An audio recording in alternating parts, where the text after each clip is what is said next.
একটুও তেল ব্যবহার না করে আর রোদে শুকোনোর ঝামেলা ছাড়াই একটা সুন্দর আচার আজকে আমি বানিয়ে দেখাবো। তো আমাদের গাছের আম পেড়ে নেব কয়েকটা, ওই 500 গ্রামের মতন আম পেড়ে নিয়েছি, তারপরে কেটে ধুয়ে রেখেছিলাম। আমের এই অবস্থা। আর কড়াইয়ের মধ্যে দিয়ে দিয়েছি জল, আর 200 গ্রাম চিনি দিয়েছি।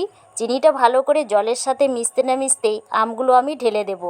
আর এই চিনির জলের মধ্যেই আমগুলো সেদ্ধ হয়ে যাবে ভালোভাবে। তো এইভাবে নেড়ে চেড়ে আমি একটু ঢাকা দিয়ে এটাকে একটু সেদ্ধ করে নিয়েছি। আর দেখো, এটা সেদ্ধ হয়েই গেছে, এটা সেদ্ধ প্রায় হয়ে গেছে। আরও আমি একটু কিছু ফুটিয়ে নেব, যাতে চিনির রসটা যত চিটচিটে হবে এই আচারটা কিন্তু খেতে ততটাই ভালো লাগবে।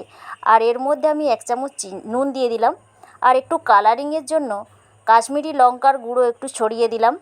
এরপর এর মধ্যে দিয়ে দিচ্ছি ভাজা মশলা গুঁড়ো, 5 ফোড়ন, জিরে, মৌরিকে ভেজে গুঁড়িয়ে নিয়ে এটা দিয়ে দিয়েছি। আর দিয়েছি গোলমরিচ গুঁড়ো।